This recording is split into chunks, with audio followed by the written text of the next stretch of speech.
Halo, Assalamualaikum warahmatullahi wabarakatuh. Perkenalkan, saya Sali Maria Brahmana, SEMSI, salah satu dosen di program studi manajemen Sekolah Tinggi Ilmu Ekonomi Dwi Sakti Batu Raja. Dalam kesempatan ini, izinkan saya untuk membuat deskripsi diri dalam bidang pengajaran. Salah satu mata kuliah yang saya ampu di semester genap adalah pengantar akuntansi 2. Baiklah, di sini saya akan menjelaskan tentang deskripsi mata kuliah pengantar akuntansi 2. Mata kuliah pengantar akuntansi 2 merupakan kelanjutan dari mata kuliah pengantar akuntansi 1. Dalam mata kuliah ini memberikan pemahaman konsep, praktik pencatatan, pelaporan aktiva tetap, hutang lancar, hutang jangka panjang, investasi, ekuitas, laporan arus kas, dan analisis laporan keuangan sesuai dengan konsep, prinsip, dan standar akuntansi yang berlaku. Untuk mata kuliah pengantar akuntansi 2 memiliki bobot 3 SKS.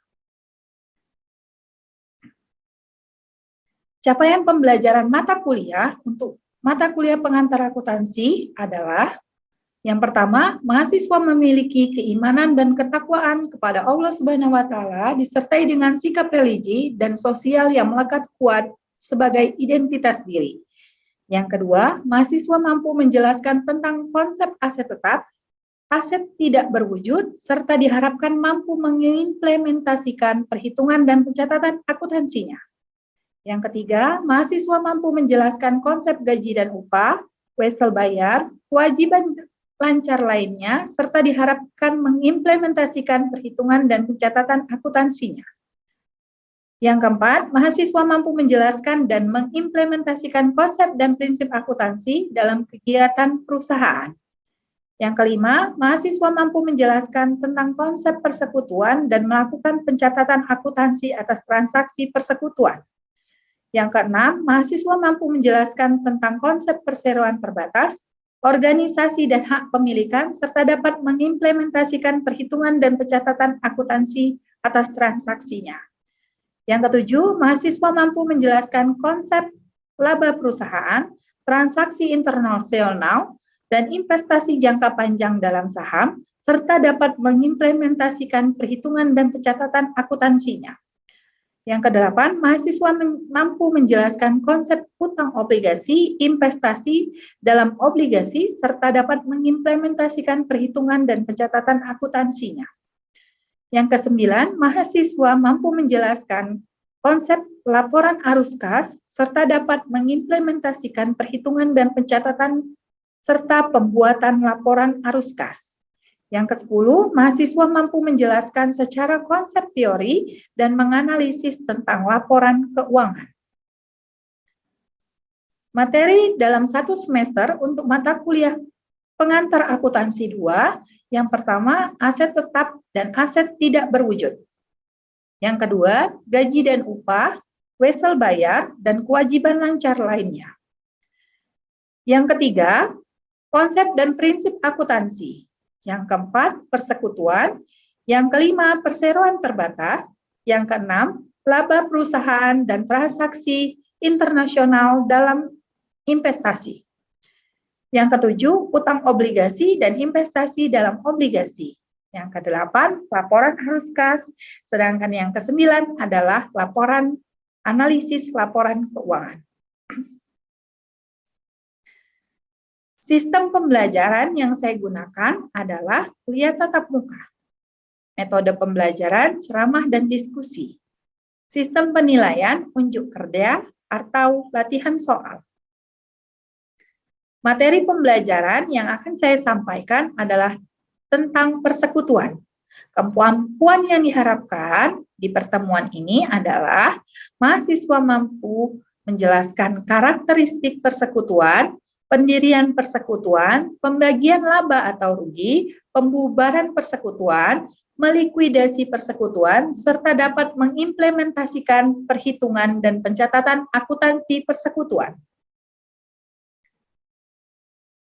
Materi pembelajaran, yang pertama, karakteristik persekutuan, yang kedua, pendirian persekutuan, yang ketiga, pembagian laba rugi, yang keempat, pembubaran persekutuan, yang kelima, melikuidasi persekutuan.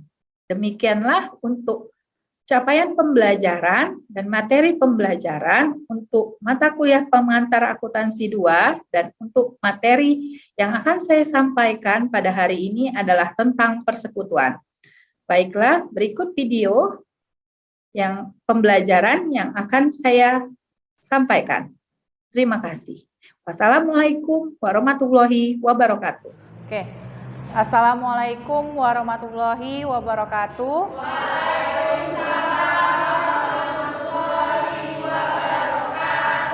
Apa kabarnya, Dek? Baik. Oke, ketemu lagi ya sama Ibu di mata kuliah pengantar akuntansi 2. Masih ada yang ingat nggak materi sebelumnya? Masih? Apa? Oke, tentang konsep dan prinsip akuntansi. Dari materi minggu kemarin ada yang mau ditanyakan nggak? Oke, berarti bisa Ibu lanjutkan ya ke materi hari ini. Materi hari ini tentang persekutuan ya. Untuk materi hari ini itemnya apa saja yang dibahas di persekutuan itu adalah tentang karakteristik, terus pendirian, terus pembagian laba, terus juga ada melikuiditas persekutuan tersebut ya. Jadi materi-materi itu materi-materi yang akan kita bahas di pertemuan hari ini. Oke. Nah, sebelum kita bahas tentang persekutuan, kita harus tahu dulu apa pengertian dari persekutuan. Oke. Coba siapa baca? Maulana, baca dulu pengertian dari persekutuan. Definisi persekutuan menurut pasal 16 ayat 18 Kitab Undang-Undang Hukum Perdata. Persekutuan adalah surat perjanjian yang mana dua orang atau lebih mengikat diri untuk memasukkan sesuatu ke dalam persekutuan dengan maksud untuk membagi keuntungan atau manfaat yang diperoleh karenanya. Menurut pengertian, pokok hukum dagang Indonesia menyatakan bahwa suatu persekutuan dianggap menjalankan perusahaan apabila persekutuan tersebut bertindak keluar terhadap pihak ketiga dengan terang-terangan. Sekian Bu, terima kasih. Terima kasih Maulana. Berarti dapat kita simpulkan bahwa persekutuan itu adalah gabungan ya. Jadi persekutuan itu kumpulan dari beberapa anggota sekutu untuk mencapai suatu tujuan. Kalau perusahaan tentunya tujuan utamanya adalah memperoleh laba. Nah, jadi persekutuan tersebut adalah gabungan dari beberapa anggota sekutu untuk menghasilkan laba. Sampai di sini paham ya maksud dari persekutuan? Paham. Oke, kita lanjutkan ke jenis-jenis persekutuan. Persekutuan itu ada dua jenis. Yang pertama firma, yang kedua persekutuan komanditer ya. Kalau yang firma itu persekutuan yang didirikan untuk menjalankan perusahaan dengan nama bersama. Persekutuan komanditer itu adalah persekutuan yang mempunyai satu atau lebih sekutu komanditer. Maksudnya di sini sekutu komanditer itu adalah anggota sekutu yang hanya menitipkan modalnya saja, tetapi tidak ikut dalam kegiatan manajemen perusahaan. Paham ya? Oke, kita lanjutkan. Oke, kita masuk ke karakteristik persekutuan. Karakteristik persekutuan itu ada 7. Yang pertama, umur yang terbatas. Jadi persekutuan itu bisa kapan saja bubar, kapan saja bisa berhenti. Kenapa? Jika ada salah satu dari anggota sekutu yang kemungkinan mengundurkan diri, meninggal, ya. Jadi umurnya terbatas. Yang kedua, kewajiban yang tidak terbatas. Kewajiban yang tidak terbatas dalam artian kalau persekutuan firma, dia seluruh anggota sekutu ikut dalam kegiatan manajemen perusahaan. Oke, kita lanjutkan yang ketiga. Kepemilikan bersama atas harta persekutuan. Kepemilikan bersama atas harta persekutuan itu maksudnya seluruh harta yang dimiliki di persekutuan tersebut adalah milik bersama antar anggota sekutu. Jadi setiap anggota sekutu itu memiliki hak atas laba yang dihasilkan oleh persekutuan atau oleh perusahaan tersebut, ya. Yang keenam, perpajakan. Nah, perpajakan ini harus dibayar oleh anggota sekutu pada saat pembagian laba perusahaan. Yang terakhir adalah akuntansi untuk persekutuan. Akuntansi untuk persekutuan itu pencatatan akuntansi. Jadi setiap kegiatan perusahaan harus ada pencatatan akuntansi. Pencatatan akuntansinya sama seperti organisasi bisnis yang lain, tidak berbeda. Cuman memang persekutuan tentunya punya ciri khasnya, punya kesepakatan. Oke, yang ketujuh adalah akuntansi untuk persekutuan. Jadi akuntansi untuk pencatatan di perusahaan persekutuan itu sama seperti organisasi bisnis yang lainnya. Sama, tapi memang memiliki misalkan perbedaan. Ada perbedaannya pasti, tapi tetap berdasarkan standar akuntansi. Gitu, ya. Oke, kita lanjutkan. Kita lanjutkan ke pendirian persekutuan. Nah, pendirian persekutuan itu merupakan persetujuan tertulis yang merumuskan hubungan atau keterikatan antara para sekutu. Nah, biasanya disebut dengan akta pendirian. Ya. Jadi akta pendirian itu dibikin pada saat pembuatan atau penggabungan dari anggota-anggota sekutu. Apa yang menjadi ketetapan dijelaskan di akta pendirian. Akta pendiriannya itu atau akta pendirian sekutu itu harus dibikin di depan notaris. Biar apa? Biar sah secara hukum. Nah, biasanya akta pendirian itu berisi nama, alamat, terus tujuan persekutuan, hak dan tanggung jawab, setoran modal, terus ada pembagian laba, ketentuan pengunduran diri, dan yang terakhir adalah pembagian aset jika dia liquid.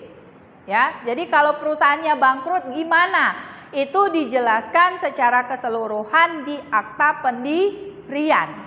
Ya. Terus kita masuk ke pembagian laba. Pembagian laba dan rugi juga masuk dalam perjanjian atau masuk dalam akta pendirian persekutuan. Ditetapkan berapa persen pembagiannya, bagaimana cara pembagiannya, itu masuk semua dalam akta pendirian. Jadi ditetapkan pada saat pendirian persekutuan. Oke, kita lanjutkan. Nah, setelah pembuatan, pendirian, terus pembagian laba, ada materi tentang pembubaran persekutuan. Ya, pembubaran persekutuan itu bisa terjadi jika yang pertama penerimaan seorang sekutu. Maksudnya di sini membeli bagian kepemilikan dari sekutu lama atau memasukkan aset ke persekutuan. Jadi sekutu anggota sekutu yang lama mengundurkan diri, dijual boleh Bu? Boleh. Nah, itu terjadi pembubaran persekutuan atau penjualan aset. Ya, paham ya maksudnya? Oke, yang terakhir itu adalah melikuidasi persekutuan. Jadi liquid, perusahaannya itu liquid, kita tutup. Nah, kalau bubar terus dilikuidkan, dinolkan asetnya. Ya, jadi proses likuidasi itu adalah menjual aset, membayar para kreditur dan membagikan sisa kas atau aset lain kepada para sekutu, anggota sekutunya. Kalau perusahaan persekutuan tersebut bangkrut atau tutup, maka kita harus melikuidasi persekutuannya. Ya. Nah, oke. Ini untuk secara konsepnya. Kita masuk kalau Bu, pencatatannya seperti apa? Nah, ya. Nah, pencatatannya adalah pada saat yang pertama, pada saat penyetoran modal. Ya, Tuan Ali dan Tuan Amir sepakat ya membentuk persekutuan dalam bentuk firma. Ya, Tuan Amir memiliki usaha perseorangan, memasukkan modalnya dalam bentuk aset dan kewajiban. Jadi kita total dulu. Aset dan kewajibannya memiliki nilai berapa? Nah, di sini modal Tuan Amir dari kewajiban dan asetnya berjumlah Rp33.500.000. Sedangkan Tuan Amir menyetorkan uang tunai sebesar Rp15 juta. Kita buat jurnalnya. Berarti kita masukkan 2 kali transaksi. Yang pertama Tuan Amir, yang kedua Tuan Ali. Kalau Tuan Amir berarti masukkan asetnya dalam bentuk apa saja? Piutang, persediaan, dan peralatan kantor. Pada utang dagang dan modal Tuan Ali. Itu transaksi pertama untuk Tuan Amir. Tuan Ali berarti kas pada modal karena dia menyetorkan dalam bentuk uang tunai. Oke, kalau tadi tentang setoran modal, yang kedua ilustrasi tentang pembagian laba. Ya, di sini firma Padli bersaudara pada tahun 2021 memperoleh laba sebesar Rp75 juta. Sesuai dengan tenaga dan waktu yang diberikan kepada Padli dan Nanda diberikan gaji masing-masing sebesar Rp2.500.000 dan Rp2 juta per bulan. Sisa laba setelah dikurangin gaji dibagi bersama sebesar antar para sekutu. Jadi sama besarnya, dibagi sama besar antar anggota sekutu. Kita kalikan dulu. Rp2.500.000 kalikan 12 untuk Padli berarti Rp30 juta. Untuk Nanda gajinya 2 juta. 2 juta kalikan dengan 12 bulan berarti 24 juta. Total gaji Padli dan Nanda jumlahnya Rp54 juta. Sisanya berarti 21 juta. Dapat dari mana? 75 juta kurang 54 juta. Berarti sisanya 21. 21 dibagi rata. Berarti masing-masing 10 juta 500. Jadi jumlah yang diterima Padli sebesar 40 juta 500.000 rupiah. Sedangkan Nanda 34 juta 500.000 rupiah. Totalnya 75 juta. Nah, kita buat jurnalnya. Ayat jurnal penutup yang diperlukan untuk mencatat pembagian laba adalah sebagai berikut. Laba rugi pada modal Padli dan Nanda 70 masing-masing 75 juta, 40 juta 500 untuk modal Padli, modal Nanda 34 juta 500.000 rupiah. Paham untuk pembagian laba? Oke, sudah pembagian laba. Kalau tadi ada setor ya pada saat penyetoran modal. Yang kedua pada saat pembagian laba rugi. Yang ketiga pada saat pembubaran persekutuan. Contohnya di sini saldo Tuan T dan N masing-masing 50 juta. pada tanggal 1 Juni masing-masing menjual 1/5 kepada J seharga 40 juta. T dan N menerima uang pembayaran masing-masing 20 juta. Punya aset 50 juta modal di perusahaan tersebut, dijual 1/5-nya. 1/5 dari 50 juta berapa? 10 juta. Dijual dengan harga 40 juta rupiah. Masing-masing berarti mendapatkan 20 juta rupiah.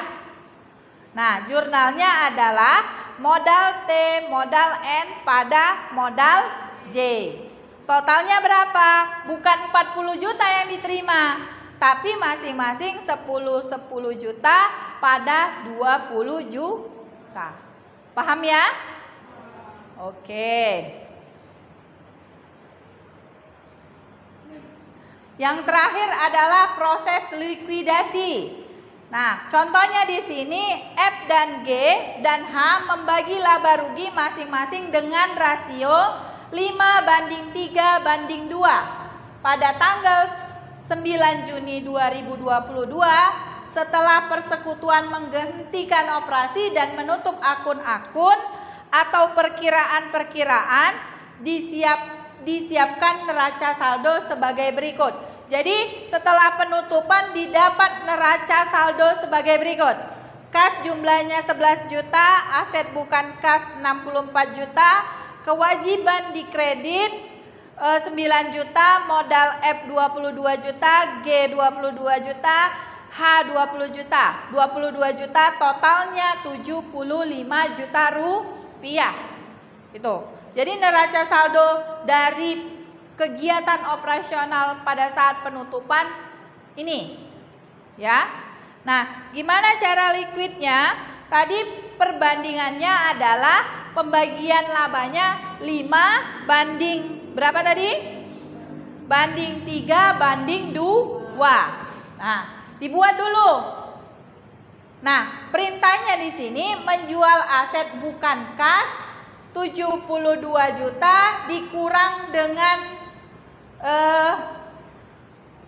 64 juta. Jadi asetnya itu, aset tetapnya itu jumlah nilainya 64 juta. Ya, dijual dengan harga 72 juta rupiah. Berarti untung apa? Rugi? Untungnya berapa? 8 juta rupiah. Nah, oke, kita buat laporan likuidasi persekutuannya ya untuk periode 10 sampai 30 Juni 2022. Kita masukkan dulu neraca saldonya tadi. Item apa saja yang ada di neraca saldo? Kas, aset, kewajiban, modal F, G, dan H. Dijual tadi asetnya harganya 72 juta, berarti nerima kas, mengurangi aset, ya. Terus dibagi nih, untungnya 8 juta rupiah. 8 juta rupiah tadi dibagi dengan perbandingannya F 50%, berarti berapa? 50% dari 8 juta adalah 4 juta rupiah. Ini dalam ribuan ya. Terus modal G tadi persentasenya adalah 30%. 30% dari 8 juta dia 2 juta. Hanya 20% berarti 1.600.000. Untuk H 20%. Kita lanjutkan dengan saldo realisasi. Kasnya jumlahkan, hasilnya 83 juta, asetnya 0, kewajibannya min 9 juta, modal F 26, modal G 22, modal H 23. Kita bayarkan kewajibannya, di kas dikurangi berarti saldo kasnya tinggal 74. Untuk asetnya 0, kewajibannya 0, modalnya masing-masing 26, 24 sama 23 juta. Terus di distribusi kas 74 juta diminuskan, dienolkan ya. Terus dibagi. karena modal berarti modalnya juga diambil, di minus, minus, minus. Jadi saldo akhirnya di laporan likuiditasnya adalah 0. Jadi ditutup perusahaannya dengan saldo akhir 0. Paham sampai di sini? Paham. Ada yang mau ditanyakan? Ada. Oke, siapa yang mau tanya? Astri, apa pertanyaannya? Jika anggota persekutuan ada yang meninggal dunia, apakah ahli waris boleh melanjutkan sebagai anggota persekutuan? Jika salah satu anggota sekutu meninggal dunia, apakah ahli warisnya bisa melanjutkan? Ya, sebelum melanjutkan kita keluarkan dulu yang anggota sekutu yang meninggal tadi, kita keluarkan dari anggota sekutu. Terus dari dikeluarkan tadi modalnya kita masukkan lagi atas nama ahli warisnya. Seperti itu. Nggak bisa langsung melanjutkan. Kenapa? Harus dikeluarkan dulu. Karena atas namanya berbeda. Paham ya? Ada lagi yang mau bertanya? Ada. Oke, apa pertanyaannya? Di awal pembentukan sekutu kan pasti ada setoran modal dari anggota sekutu, Bu. Apakah setoran modal dapat berupa aset, bukan uang tunai? Oke, pertanyaannya, pada saat pembentukan persekutuan ada setoran modal ya? Apakah boleh dalam bentuk aset, bukan uang tunai? Jawabannya boleh. Jadi boleh dalam bentuk aset, tapi aset tersebut kita nominalkan uang. Seperti itu. Jadi boleh pakai aset, boleh pakai nominal uang dalam bentuk uang tunai. Nah, kalau aset dia kita hitung dalam nominal uang. Berapa harga asetnya? Itulah yang kita akui sebagai setoran modal. Paham ya? Paham. Oke, ada pertanyaan lagi? Cukup? Cukup. Oke, kita kuis ya. Untuk materi ini materi kuisnya. Kerjakan secara individu. Nah, ini nanti Ibu share ya. Tinggal kalian lihat soalnya di lembar kerja mahasiswa. Ada 2 soal. Dikerjakan secara individu. Kumpulkan dalam waktu 20 menit. Oke, ya. Oke, sudah kumpul semua ya jawaban kuisnya? Sudah. Alhamdulillah. Berarti bisa Ibu simpulkan untuk materi hari ini paham semua ya? Paham. Oke, berarti dapat kita simpulkan persekutuan itu memiliki umur yang terbatas tapi memiliki kewajiban yang tidak terbatas, ya.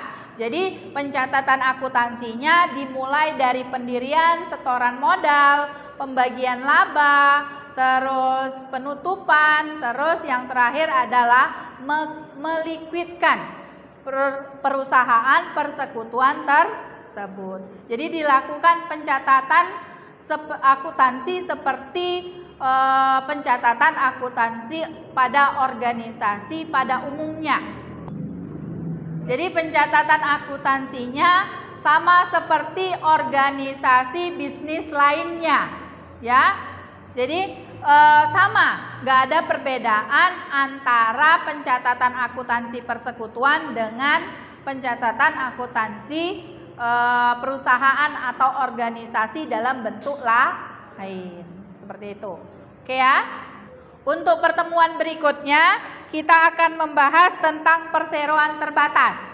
Ya, nanti materinya boleh dicari-cari dulu sebelum perkuliahan atau nanti bisa Ibu share biar pada saat materi berikutnya kalian sudah siap.